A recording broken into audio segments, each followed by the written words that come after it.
When I was 21, I walked away from the Lord, just went out in the world, and I got myself into all kinds of trouble and made things considerably worse for myself.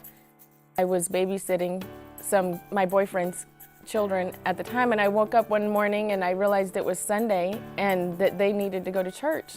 And I remember the service started and Pastor George started giving words of knowledge and words of wisdom to people, and he stopped right in front of me, and then he spoke, and so I looked up and he was talking to me, and he said, are you having a problem with loneliness? And I burst into tears, and so I started crying, and he said, Jesus said, I'll never leave you or forsake you.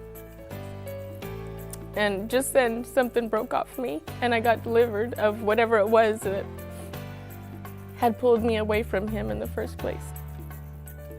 We decided to break up before I found out I was pregnant, because I had started moving towards the Lord and he was moving the other direction, and so we knew neither one of us wanted to go the same direction the other one was going, and so we just said, well, then let's just break it off.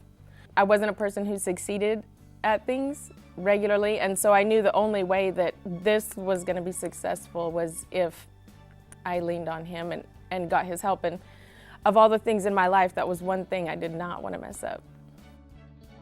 When my daughter was born, I just remember looking at her and being totally just fascinated and overwhelmed. So it just made me realize I have to depend on God. But so much of it, I was just clueless what to do, and I was really broke. I didn't have a good job. I didn't have family around. So all these pressures were on me, and I was trying to be a good parent. When she was about one year old, she put on some high heels of mine, and she was walking around the house, and she looks at me and she goes, I walked in your shoes, Mommy. I walk in your shoes. And like it was a word from God out of her mouth. And I just looked at her, and I literally almost passed out, because I thought, oh my gosh, she's really gonna walk in my shoes. She's going to. And so I haven't always focused as much on, okay, how do I do this? How do I do this? I go, okay, first I have to have my own walk in line. And then God will show me how to lead her. But if I'm not walking, but I'm trying to get her to walk, what is she? She's not gonna believe it. And it's just gonna seem like a religious duty that you do. I've known a lot of single moms over the years to say, well, I'm a single mom, so this. I'm a single mom, so that. And I've said it, and I stopped saying it a few years ago, because he promised that he would be my husband. And so I can't live my life with following the same fate as a single mom, because in this world, I'm a single mom, but in his kingdom, he's my husband.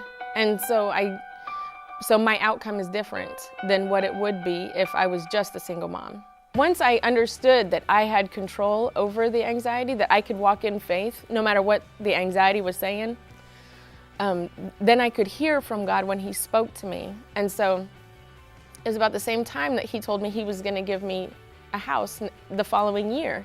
It just kept growing in me the rest of the year. He spoke to me in August of 2004, so the rest of that year it kept growing in me. January 5th, my daughter and I were getting ready for school, and I said, Christy, you know God's gonna give us a house. And she's like, yeah, all right. I was like, he's gonna give us a house this year. She's like, oh, okay. Like, I don't even think she paid much attention.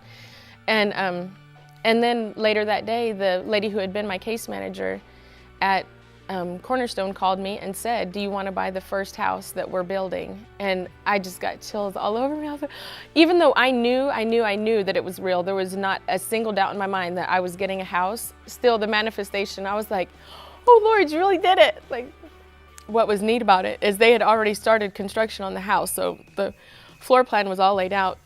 And so they said, do you want to go walk through it? So I said, sure. So when I went, it had 3 bedrooms and a front porch and a back porch. And it was exactly what, that was in a prayer that my daughter and I had prayed when she was about 3, that God would give us a 3-bedroom house with a front porch and a back porch.